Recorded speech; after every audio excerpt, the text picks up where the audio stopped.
What's going on, y'all? It's your man, Stephen Bardo, coming at you with another edition of Bardo's Breakdown. Hope you guys doing well. Um, Guys, we're 14 days away from the start of college basketball. 2 weeks. We've been rocking and grinding all season to bring you all this goodness, this Big Ten goodness. And we're only 14 days away from the tip. I can't wait. I'll be calling Cleveland State at Michigan for Big Ten Network on opening night. So I'm really looking forward to that. We got a good show today. We're going to preview Wisconsin and Rutgers. We're going to talk about Virginia coach Tony Bennett and his abrupt resignation. We're going to acknowledge one of our tribe members, and then I'll get to your questions. So this will be a fun one. You see, I'm rocking Steve Pikel Pound and Nails shirt. John Rothstein makes some of these, so I got a few of the Big Ten ones. I got House of Pain for Illinois. This one, Chris Collins at Northwestern. And maybe I got another one, but so I'm giving Rutgers love today. Steve Pikel, Pound and Nails, baby. All right, let's get to it. Ryan, hit that intro.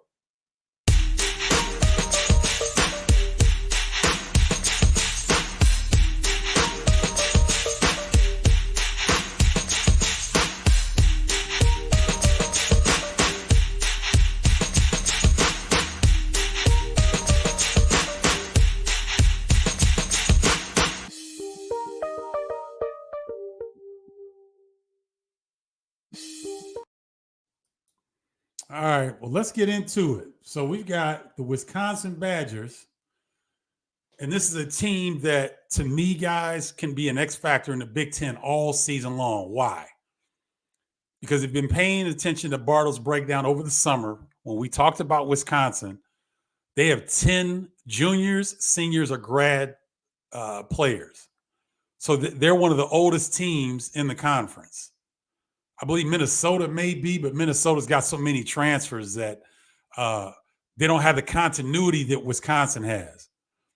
When you talk about John Blackwell had an all Big Ten freshman season, he will be the main man this year. You've heard me say this before. Greg Gard expects him to have a similar jump to what Johnny Davis did from his freshman and sophomore year. You know that Johnny Davis is a first-team All-American, Big Ten Player of the Year. John Blackwell has the potential to have a season similar to that. And then Max Klesmit, Stephen Crowell will be the mainstays along with John Blackwell. And then you've got an interesting mix because Kamari McGee seems to have separated himself from the pack in terms of who could run the point guard position. A lot of people thought Cameron Hunter coming in would be the heir apparent to the point guard position. He still could be, but Kamari McGee has outbattled Cameron Hunter and Daniel Freitag for that starting point guard position as of last week, according to Greg Gard. That may change by the time opening season starts, but right now that looks to be the case. Xavier Amos will be a key addition for the Badgers, as will John Tanjay. These guys provide multi-skilled, dual forward-like play from these guys where they can do a lot of different things. And then others to watch, Nolan Winter could very well start. 7-footer that's going to be a sophomore. He came in with John Blackwell last year. He had moments where he showed his upside. He has the ability to start at the 4. I'm putting, let's see, who do I have in here? This is who I have as starters: John Blackwell, Max Klesmit, Kamari McGee, Xavier Amos, and Stephen Crowell. But Nolan Winter could very well start in position either for, I think Stephen Crowell is pretty solid, but Xavier Amos, John Tanjay, Nolan Winter, that might be a revolving door at the 4 based on who's playing well and based on what Greg Gard wants out of matchups. So that could be that's my starting 5. Other guys that I just mentioned, Carter Gilmore is a guy I didn't mention. Carter's gotten a lot of experience over the last couple of years. Not a scorer, not a guy that looks to score, but just a banger. Guy can rebound, defends, gives the ball up, moves the ball, good screener, a glue guy that you need on your team. And then another player that I've been waiting on y'all to come. When is he going to come and show up? Marcus Ilver. 6'9", 230. Guys, he can shoot it. He can put it on the deck a little bit. He moves well. I thought it was a situation of confidence. I don't know. It just might be, he might just have tapped out his potential. I don't know. But when you watch him, he always catches my eye for a guy with that size that is that comfortable shooting the three. I've seen him put it on the deck in practice. I've seen him do it in games sometimes, but it's never consistent. And so he could be an X factor on this club. But this is a look at your Wisconsin Badgers roster, and they've got some good non-conference games. I will be on the call. Arizona at Wisconsin, November 15th on Peacock. I am so looking forward to that matchup. Arizona top 10 coming in. Caleb Love leading a very, very talented and deep Arizona squad. So Wisconsin will find out early on what they're made of at home, hosting the Arizona Wildcats. Then Wisconsin is in the, hold on, let me see. There's a specific name of this challenge, the Greenbrier Tip-Off. And I don't know, it doesn't say on the website exactly where it is, but Wisconsin will play Central Florida Friday, November 22nd. And then their next game, oh, come on now. There we go. The next game will be November 24th, Sunday, versus either LSU or Pittsburgh. And Pitt has put out a couple pros here in the last couple of years. So the winner of that game, they'll get either LSU or Pitt. And then they go to Indianapolis December 14th with a battle against an improved Butler squad out of the Big East, a Thad Matta coach team that will be much improved over last season. So some pretty good non-conference tests for the Badgers. We'll see what they can do. I expect John Blackwell to have an all Big Ten like season this season. I think that this older veteran Wisconsin team can really do damage this year. Anytime Wisconsin is old, guys, you know what they do. Top 4 finish. I'm not saying that this is a top 4 finish team, but if they don't finish in the top 6, I'd be surprised. They're that veteran. They have a star in John Blackwell. They have dudes in Max Klessman and Stephen Crowell that have been through the battles. They know what to expect. Cameron Hunter is a vet.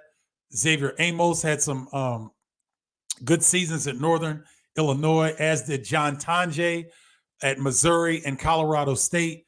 And so this is a team that doesn't have to rely on freshmen to get it done.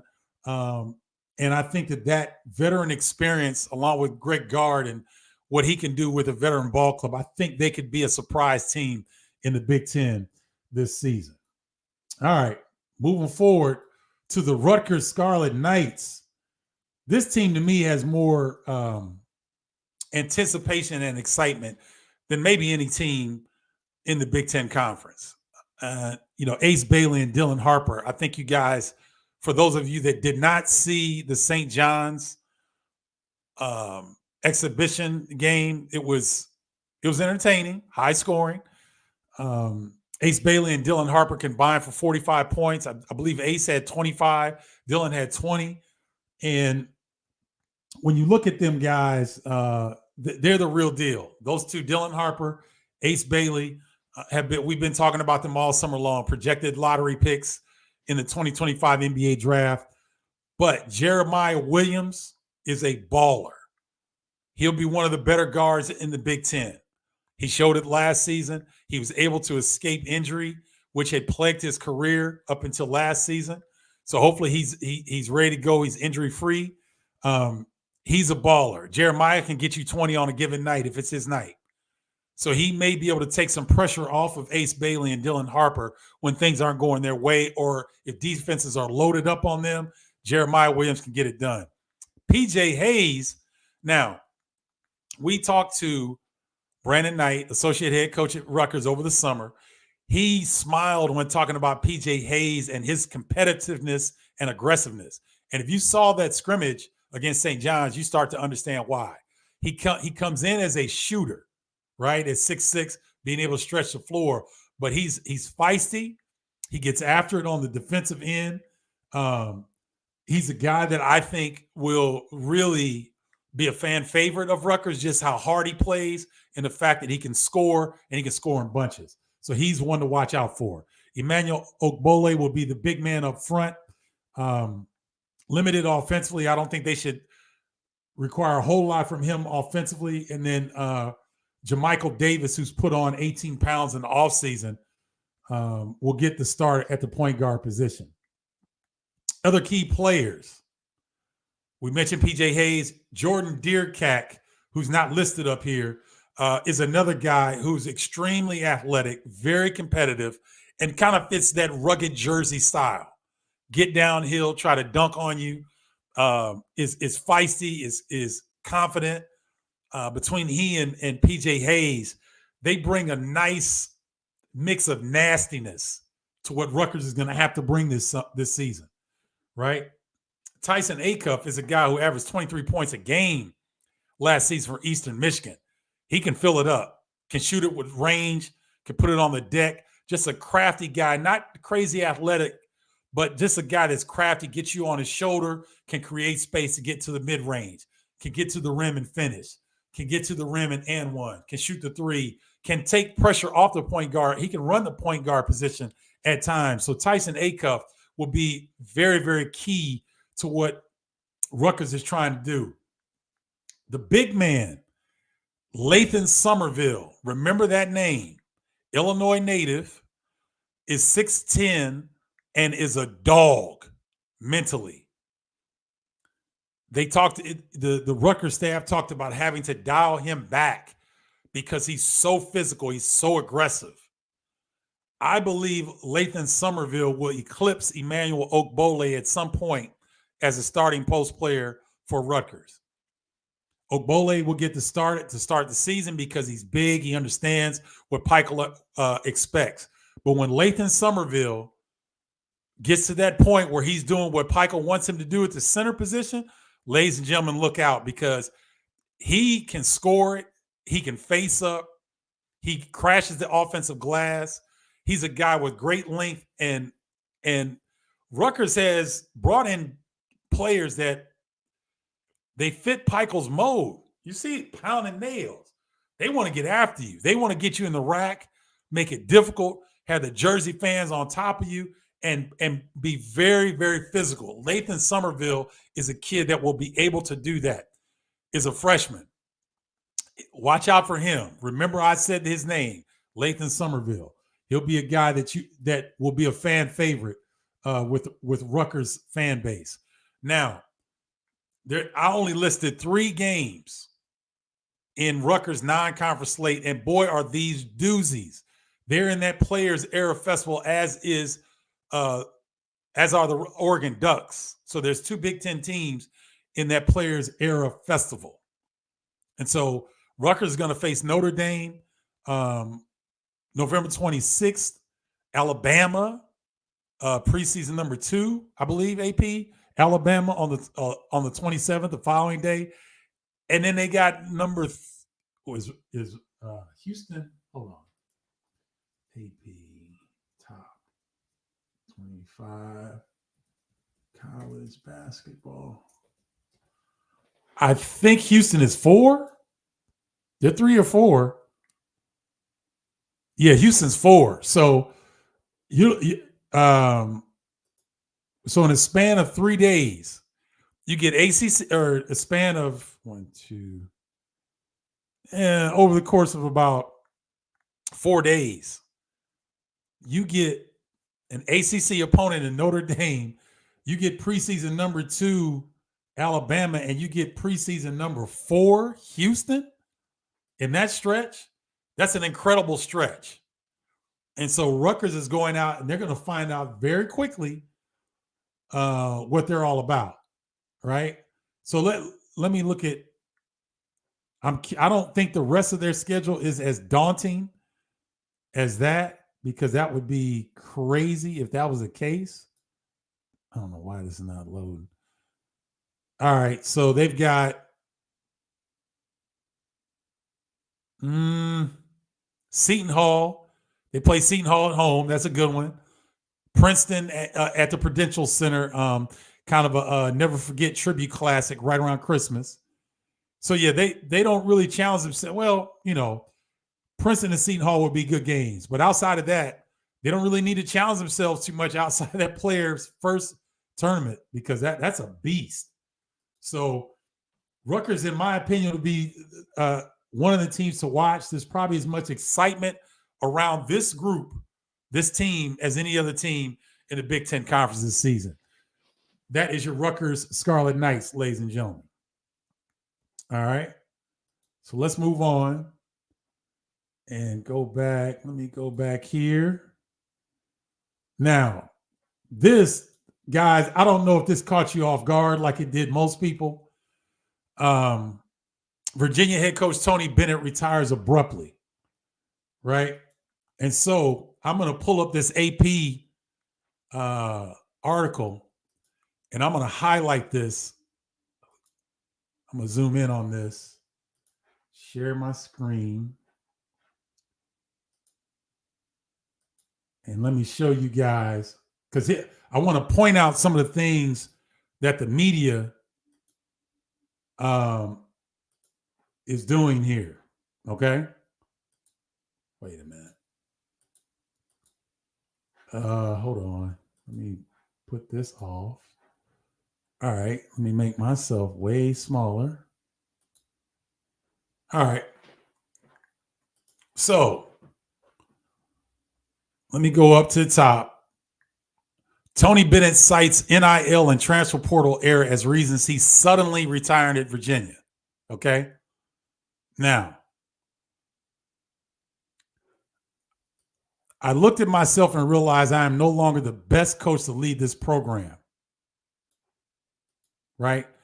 He said, if you're not going to be you've got to be all in to do this. You've got to have everything. And if you do it half-hearted, it's not fair to the university or these young men. Now, is it fair to the young men that you abruptly left 2.5 weeks before the season started? Is that fair to the young men that Tony Bennett brought into the program? The game in college athletics is not in a healthy spot. Garbage. You know why I say that's garbage, ladies and gentlemen? Because Tony Bennett has made over $35 million since 2014.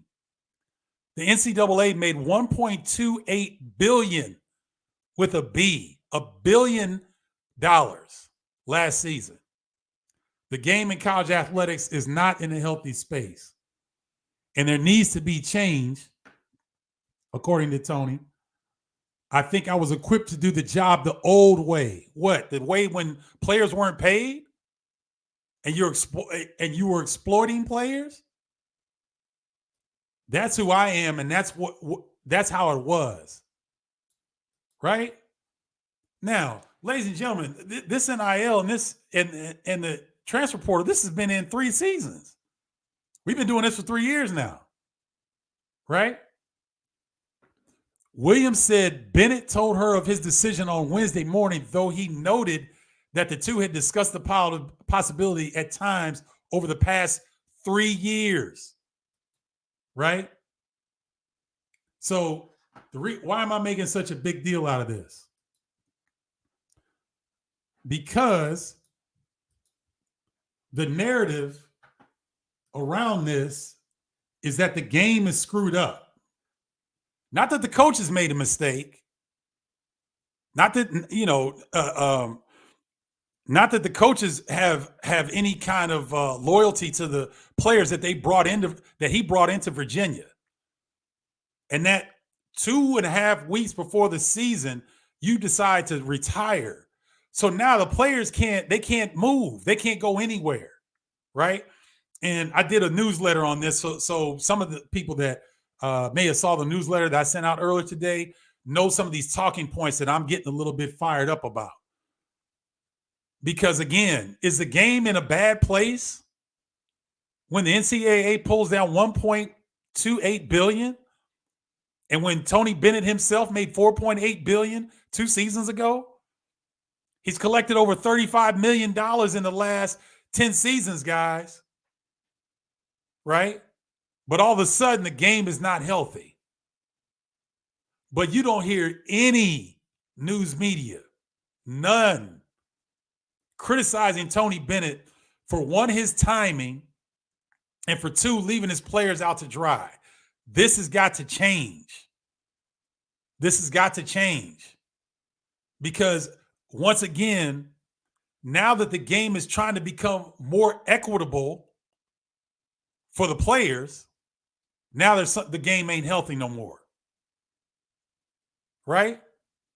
So, there are media pundits that push this garbage about, the agents and this and that shit was in play all the whole time. There are agents when I was playing.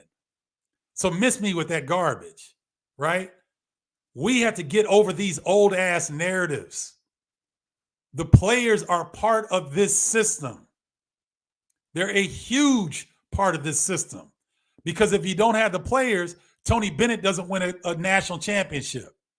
Period, point blank. I don't give a damn how good a coach you are. This gets me fired up. Because when players are not thought of as a part of the system, of an equitable part of the system, this is what happens. I mean, I scout ESPN. I went all over the place to find what they were saying. Nobody criticized Tony Bennett for his timing of leaving his team out to dry 2.5 weeks before the season starts. Oh, and in that same article, he goes on to say, hold on. They go on to talk about that there was timing after they lost their play-in game. Virginia did this past season, after they lost their play-in game to Colorado. So, as for the stunning timing of his retirement, less than 3 weeks before the team's November 6th opener against Campbell, Bennett said he thought seriously about stepping away immediately after the past season concluded with the first 4 loss to Colorado State, in Dayton, Ohio. Now, he thought seriously about stepping away after this past season. So you lose your first 4 game in the first weekend of March. We're in October, almost November, right? Thought seriously about stepping away. What changed from the first 4 loss till Friday? What changed? Did he have a conversation with an agent? Did he lose out on a player? What was it, guys? Please help me. Because again, you have a right to step away or do whatever you want to do. But criticism free? Nobody's questioning his motives? Again, these are the narratives that I try to attack. Because coaches seem to be on this island by themselves that they can do no wrong. That's not right.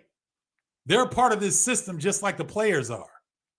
Now, traditionally, yes, the coach has gotten all the love, all this and all that, because the system was unjust. It was an unjust system.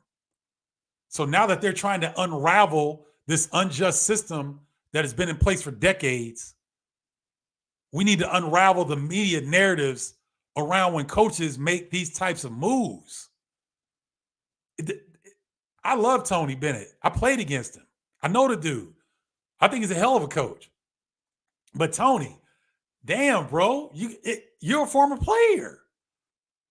These guys, look, I don't know how many players on Virginia's team are getting NIL payments.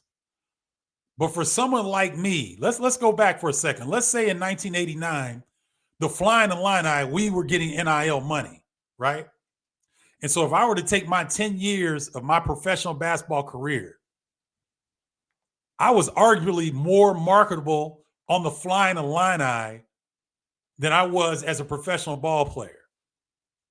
So if I had a 4-year window to make as much money as I could, right?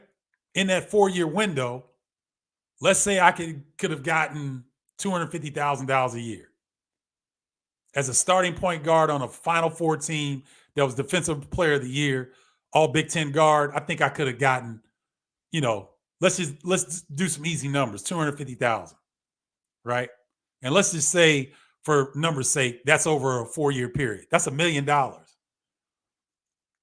But if one of those seasons, Lou Henson bails 2.5 weeks before the season starts, and now we're in upheaval, and we're going to have this system, but we got a whole different person. Now, he's on the staff. Ron Sanchez, I think, is the guy that they elevated. He was a longtime assistant. But you're listening to a whole different person, whole different personality, whole different way of doing things. And you got to figure this out 2.5 weeks before the season starts. Where is the criticism on Tony Bennett and his timing for his retirement? There's zero. That has got to change, ladies and gentlemen. Coaches have to be held accountable just as much as the media tries to hold players accountable. There's some undertones there that y'all know what I'm getting at. That needs to change. All right. Now, on to a better topic. And I'll get to your questions here in a second. On to a better topic. Our tribe appreciation member for today is Dan McClathery. Dan was at Illinois the same time I was. And so he got a chance to experience the Flying Illini on the campus while he was a student. And we had great times. I didn't know Dan as a student, but he was recalling, this is at the tribe member meetup in Champaign. And he was telling me stories and talking about what was going on, during our time in Champaign. And we talked about some days at CAMS and different things like that. So Dan McClathery, thank you for being a loyal tribe member. Dan McClathery is our tribe member of the week. Thank you so much, sir. I appreciate you. All right. Guys, listen, I've got a new guide now. It's the guide to the new Big Ten. Get your free copy by going to bardostribe.com, BARDOS tribe.com. Get your free copy of the guide to the new Big Ten. Things are swirling so much in college athletics that this is a guide that gives you all the pertinent information that you need from the new schools entering the Big Ten plus the existing schools there. It's a fun guide. There are links to interviews with the assistant coaches that we did with the various schools in the offseason. So it's a very useful guide. Go get your free copy today at bardostribe.com. You can also join the tribe by texting me, 312-847-2739. That's 312-847-2739. You can join the tribe that way. So I look forward to you guys joining. And let me go ahead and get to your questions. All right, we got a few up here. I must have fired some people up as I was fired up. Okay, M. Broad said, I just found out the exhibition charity game with Ole Miss versus the Illini is October 27th on SEC Network. Okay. Thank you, Monty. I appreciate that. Good to see you, my man. Thanks for tuning in.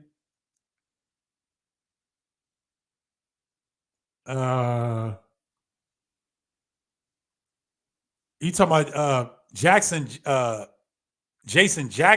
Jackstis? I think you're talking about Nathan. He might be a candidate for a red shirt. I'm not sure. Oh, you may be talking about Lathan Somerville.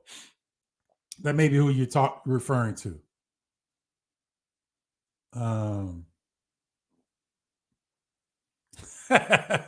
What's up, Spoon River Cowboy? I heard NCAA wants to protect players getting NIL monies. NCAA, I smell predators. I think what they're trying to do is put some guardrails. Tony Bennett talked about it in his exit interview that there needs to be a cap, some kind of cap, which I don't agree with, because coaches' salaries aren't capped. but there needs to be a cap. They want some different. What's the word? What is the word I'm looking for? Transparency. When there ain't never been transparency in college basketball recruiting. Never. There's never been. But now all of a sudden, we need transparency. Come on, man. Get out of here with that.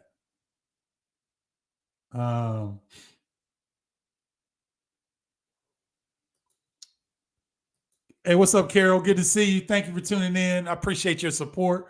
Always rocking with us. Thank you.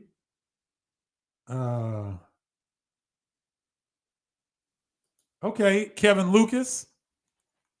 Out of the original Big Ten teams, who do you believe will shock people the most? It's the most wonderful time of the year. I cannot agree with you more, Kevin. Thanks for tuning in. Wisconsin is a team that I think will shock people the most. Nobody's talking about Wisconsin. I think they were preseason. Somebody had them like 9th or 10th. I think Wisconsin's going to shock people. I'll give you another name. The team that has the biggest variance, I think, is Rutgers. They could be outstanding and they could struggle based on their youth and having to rely so heavily on some talented youth now. I mean, they're as talented as you get in the country, but we'll see how that matches up. But I think out of the original Big Ten teams, I think Wisconsin's going to shock people the most.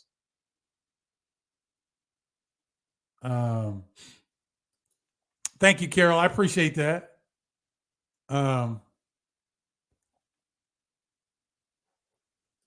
Okay. Ian Gitchell was able to watch Rutgers the other night against St. John's. Really impressed with Rutgers despite their youth and experience on Wednesday night. Yeah, it was a good exhibition game. St. John's played well. Ejiofor, I can't remember this kid. He gave them the business. This big for St. John's, Ejiofor. What is his last name? Ejiofor. I can't remember his last name, but he gave Rutgers like 27 and 15, something nasty. But Ace Bailey looked good. He was 4-9 from 3. I thought he and Dylan reverted back to high school times when they went hero ball a little bit. And I think the more that they play, they'll get that out of their system.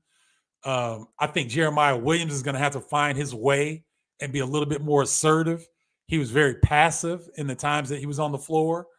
I think he needs to be more assertive. I think Tyson Acuff didn't get a chance to play that much because he's coming off injury, but he's going to have to be a little bit more assertive as well. And Dylan Harper, he'll learn to trust his teammates more and to give it up. Let somebody else, let them go this time. Let them go this time. It'll all come together. Steve Peichel's got a young group, but yeah, I liked what I saw as well, Ian. PJ Hayes was a revelation as well. Curtis, I'm with you. Tony Bennett is a great coach, but I thought it was a weak move to step down so close to the season. The current players can't transfer this season, right? No, they can't. No, they're locked in. Now, they can say they're going to leave, but they're not going to have any suitors because there's no scholarships available anywhere else. So it's a tough situation for those players, guys. And in today's era, when you have a limited window for your earning potential, that handcuffs players quite a bit. Something I really don't like. Thomas Dagley, Nick Saban left for the same reason. All right, but Nick Saban left after the season, Thomas, right? And DeBoer, I believe, is the head coach now at Alabama. He had a chance to replenish whoever left. He had a chance to replenish his roster, his team. But Virginia's not going to have a chance to do that. And so there's a lot of people that were left hanging on this. And, if you're the coach and you were seriously thinking about hanging it up after the Colorado State loss, but then you're going to cite the fact that you had to go and immediately start looking at transfer portal players as a reason why you didn't make up your mind or that you didn't have enough time to make up your mind. But yet in that same article, it cites that he has been talking to the athletic director for the past 3 years about possibly retiring. But then you wait 2.5 weeks before the season? Come on now. And nobody's questioning that move? Nobody's holding Tony Bennett's feet to the fire on that? Like, why now? Here's what he said, guys. He and his wife had a chance to go. What they do? They took 2 days off or something because I think Virginia had fall break or something like that in their school. He and his wife went away for 2 days.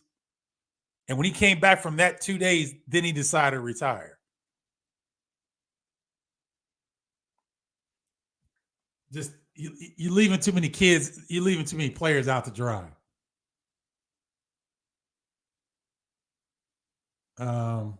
What's up, Captain? Good to see you. These coaches leaving don't have the control that they once had, and that's why they're leaving. So from Jump Street, it was about the money instead of the love of coaching young men. I'm just saying, Captain, is it more difficult to coach young men when they're getting paid? Of course it is. Yeah, it is. It's supposed to be. I mean, I don't know, man. They don't want players having, and I'm not saying this across the board because Brad Underwood, Mike Woodson, Matt Painter, Fran McCaffrey, all these coaches in the Big Ten evolve or dissolve. I think I heard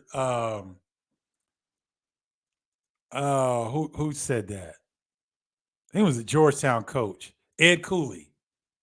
You're either evolve or dissolve. The Big Ten coaches, they may grumble, they may not like it, but they're evolving. If this is the game that we're playing, then you got to evolve. And it's telling to me that Jay Wright, Roy Williams, Jim Boeheim, these guys jump ship all of a sudden.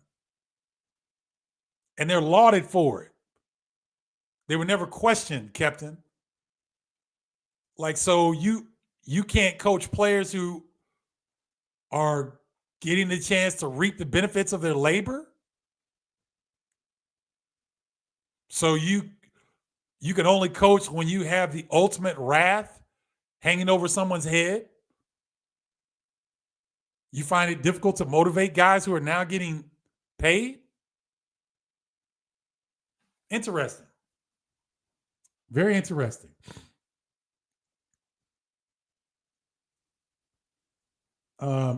Carol says she needs to go to Virginia Cavaliers fan page to see how they're reacting. I can't see them being happy with it, even though we aren't hearing anything about Bennett's timing of leaving.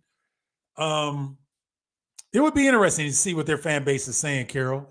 That would be interesting to find out because, like most college basketball fans, they're probably brainwashed as well with these decades-old narratives that players don't need nothing, a college degree, right? And that, I mean, I could share some things with you guys, but I don't want to put blemish on one of your favorite coaches and some of the stuff he used to tell me and some of the stuff he used to tell my teammates based on the fact that we weren't getting anything, right? I've shared it on here before. I won't go into it right now, but it's interesting. I find it interesting, and you guys can tell I get fired up and I get passionate about these things because it's not right and it needs to change.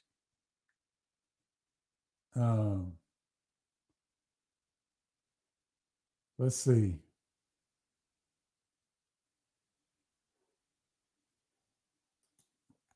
No way to take Bennett's side on this if he isn't dying. That was my first thought. And Monty, he made it clear there are no health issues. None. And Matt Norlander of CBS does a really good job.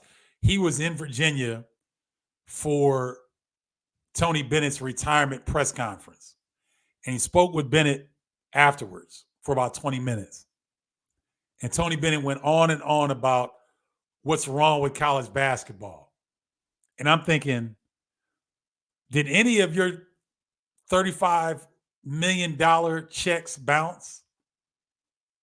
Did the NCAA not make $1.28 billion last year? Does the NCAA make 1 point something billion every year? So what's broken? And you wait 2.5 weeks before the season? Come on, man. That's not right. That's not right. Carol said, I think Bennett either has a better opportunity somewhere for himself or he's just plain selfish. Carol, if he backs out and goes into another, I don't see Tony Bennett doing that because Tony is a man of faith. He's a man of his word, but this is not a move of a man of integrity. Not to me.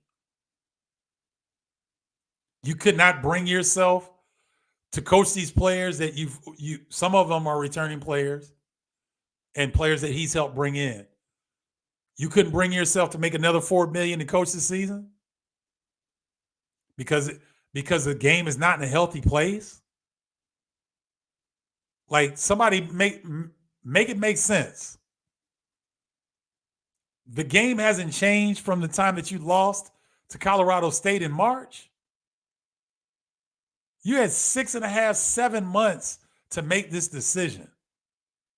This is similar to what NBA players do that go all off season and then wait until September to get an off season procedure done because they don't want to go through training camp. I've never understood that, and I will never understand this move by Tony Bennett. Now, if it comes out that there's something wrong with his health, I will take all this back. But that was never the indication. No one's indicated anything along those lines. I think he himself addressed to Matt Norlander that it's not a health situation. He looks physically fit at 55 years old, but I don't know, man.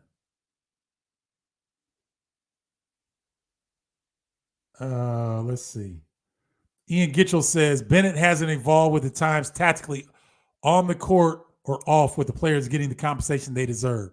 UVA nets $140 million in profits off athletics. UVA hoops likely nets $20 million a season. I am unaware of any Virginia players make market ACC value in NIL funds. Good question, Ian. And those numbers speak for themselves.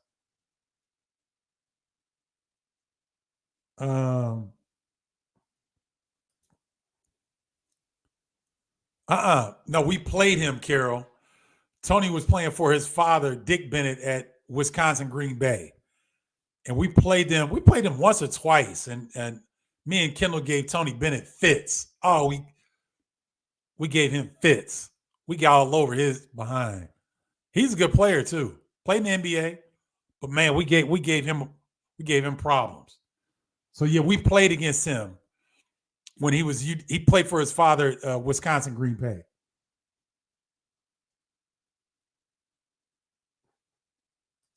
Curtis D says, I see both sides of players and coaches' problems with the state of college basketball. There has been players doing wrong just like the coaches. Shaden Sharp is an example of a player doing things wrong. What did Shaden Sharp do wrong? Curtis D, you're going to have to explain that one. Because I don't remember Shaden Sharp doing anything wrong. Thought he went right to the NBA, if I'm not mistaken. Or he went to the G League and then he went to the NBA, if I'm not mistaken. Hey, Tyson, Michigan looked pretty good. They took Oakland apart. Look, the things that jumped out to me, freshman guard Kaysen can play. He's gonna get some tick. I didn't see Pippen's son that much, but I did see Kaysen. He can ball. Reuben Jones looked good. He got the start alongside Trey Donaldson, Roddy Gale Jr., Danny Wolf, and Vlad Golden. Sam Walters came off the bench and was lighting it up. 6'10", mobile, can shoot it. Danny Wolf can get the ball off the glass and start the fast break. He did it a couple times against Oakland. He looked really good. Vlad Golden had 3 dunks in the first half. Very dominant, active, long, big. Michigan is big. They're deep. They can throw a lot of different looks at you. I liked what I saw. I really do. And they're going to score that thing. They're going to push it. They're going to score quickly. I liked what I saw from Michigan in that scrimmage. Rayfeld Davis, who I'm going to interview for the show next week, I'm going to interview him tomorrow. He actually called that game, so he'll have a lot more insight on that.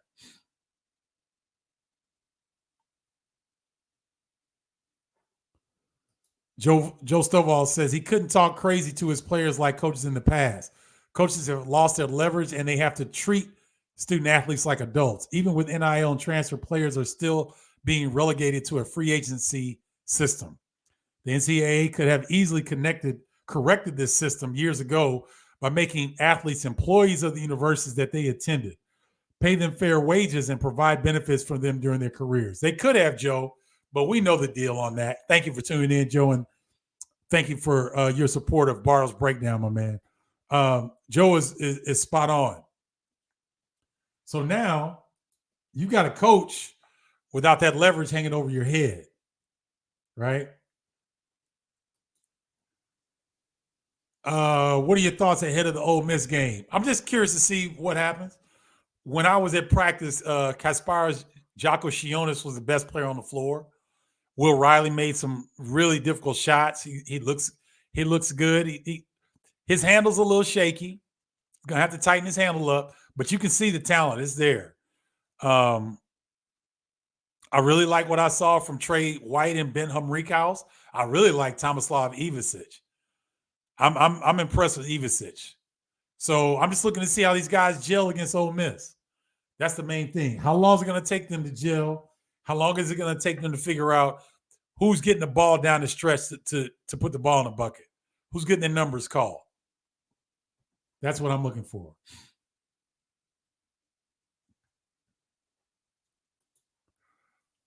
Ian, Lathan Somerville is not a project.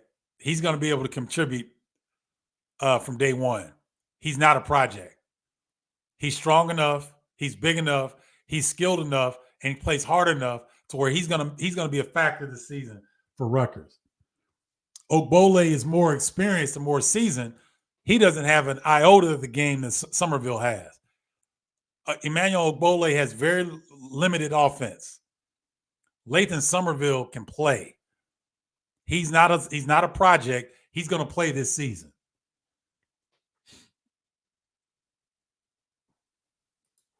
Hey, Dory, how you doing? The only thing I would like to see with NIL is giving the players financial literacy. They should be able to leave college with some financial security. Yeah, Dory, I agree with you to a certain extent. But even adults, when they're given financial literacy, they don't follow it. In an ideal world, that would make sense to sit these guys down and have somebody. And I'm sure most of the programs, let me not say that. I know some programs that do. I do. I'm hopeful that most of them do this. Bring in people that can help these college basketball players understand the amount of money that they're getting and how long this can last them if handled the right way. So let's hope that that's the case. How you feeling, by the way, Dory?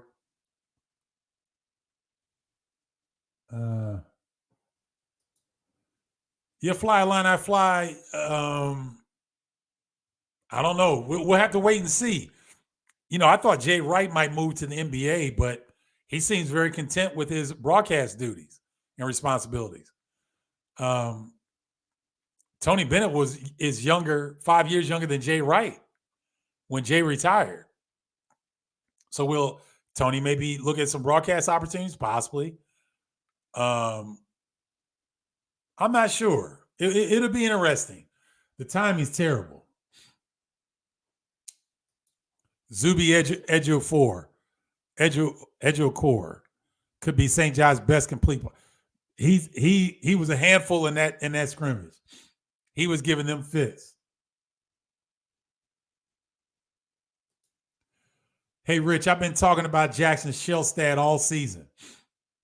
Wow, he reminds me of Mo Cheeks from the Salvo. Rich, great call there. Rich Lufrano, I'm gonna write myself a note. That's a big time comparison. And yes, Jackson Shellstad, I've been talking about him all summer, all off season. Talking about he'll be one of the best guards in the Big Ten Conference. Been talking about, but thank you, Rich. I appreciate that.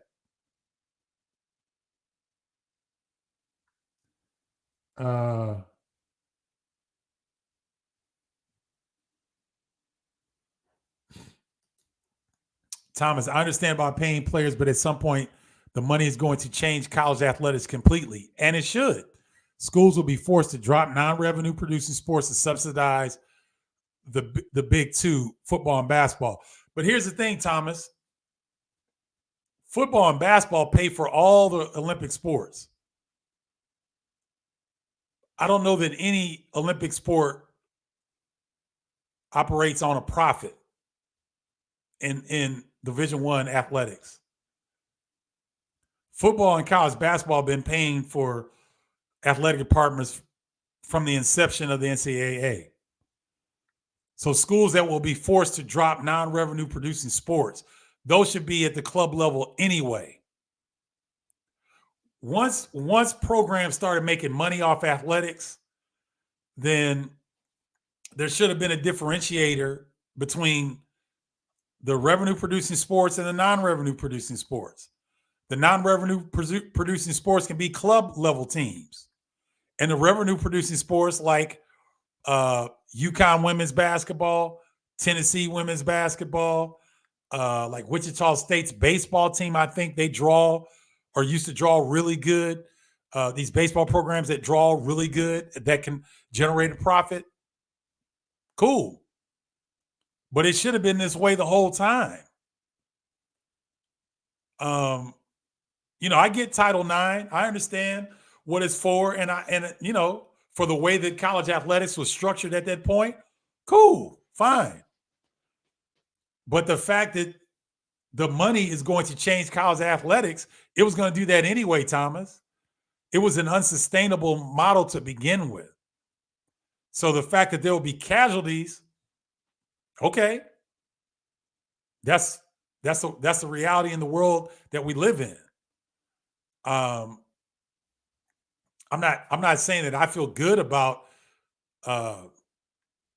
programs that won't be subsidized through the revenue generating sports, but they can still be made available.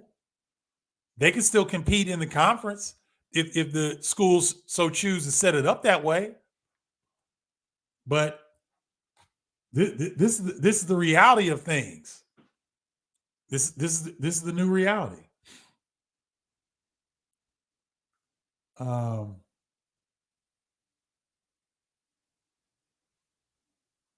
Let's see. Oh, Carol. Yeah, Carol. Dan was at Illinois same time I was. I didn't know what you were talking about. Sorry about that.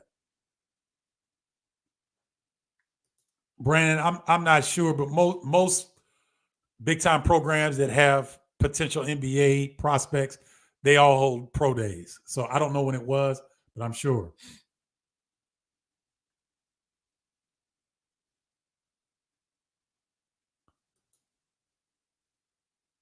Oh, okay. Sharper classified, went to Kentucky and refused to play the whole season. Gets drafted by Portland. If you make the commitment to a school, then you should play. Fly Illini Fly says he got hurt. Didn't he get hurt?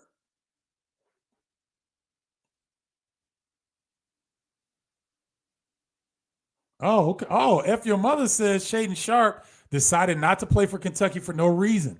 Was not injured. Oh, okay. We might. Let me see this. Shaden Sharp, Kentucky. Let me see if I can see something here.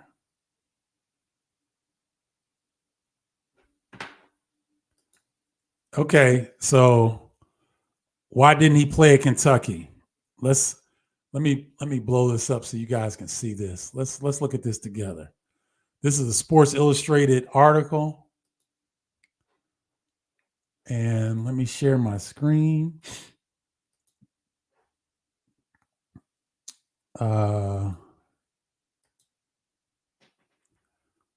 So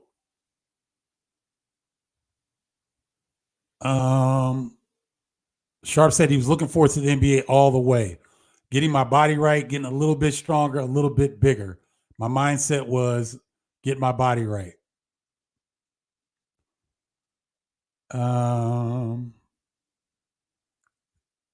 Sharp was number 3 overall recruit out of high school.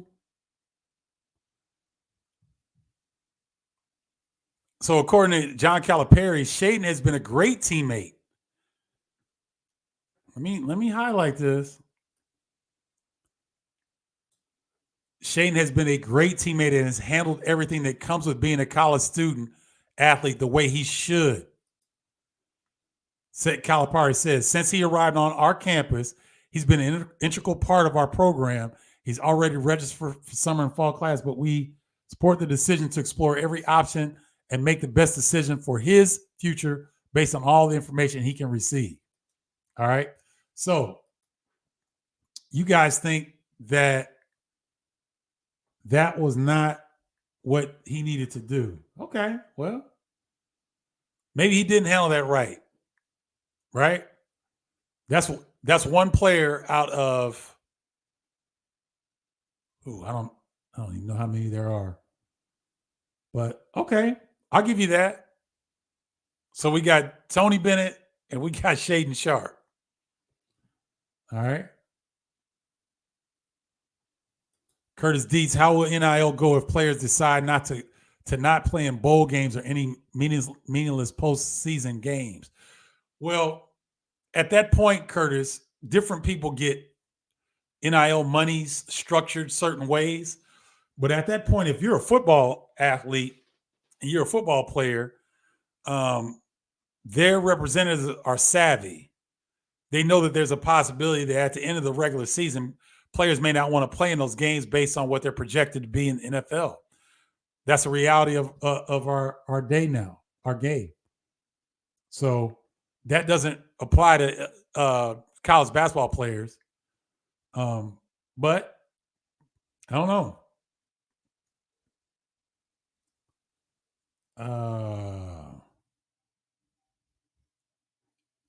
Larry Smith, what's up? What's up, boo? Good to see you, brother. Love you, man. Hope you're doing well.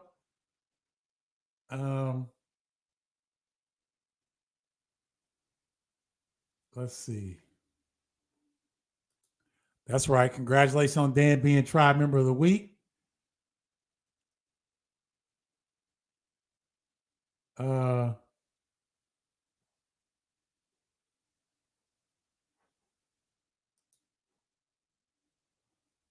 Most fans forget about the corporate sponsorships that schools receive over and above the ticket sales and merchandising. The shoe companies have been feeding this beast for a long time. Soccer, golf, tennis, and swimming will be okay. If State Farm can drop $60 million and slap a coat of paint on Assembly Hall, don't worry about the lacrosse team. Good point, Joe. Great point. Great points. Again, guys, remember,